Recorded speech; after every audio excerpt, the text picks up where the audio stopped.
It's now early spring and I'm cutting back the dead stems of herbaceous perennials. This phlox is hardy, so I can cut it back now. But more tender perennials like penstemon and gora I'll leave till mid-spring, as the old stems provide protection for the new emerging shoots.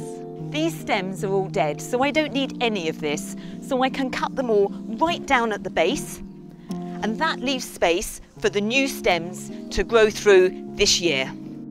These stems might look tatty now, but over the winter they provided a really good display, especially with the frost on them. And they also provide seeds for the birds and good cover for wildlife.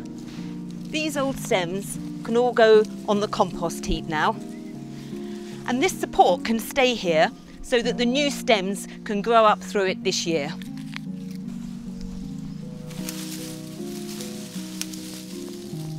So this has all been cut back and tidied now, and it's ready to grow away this year.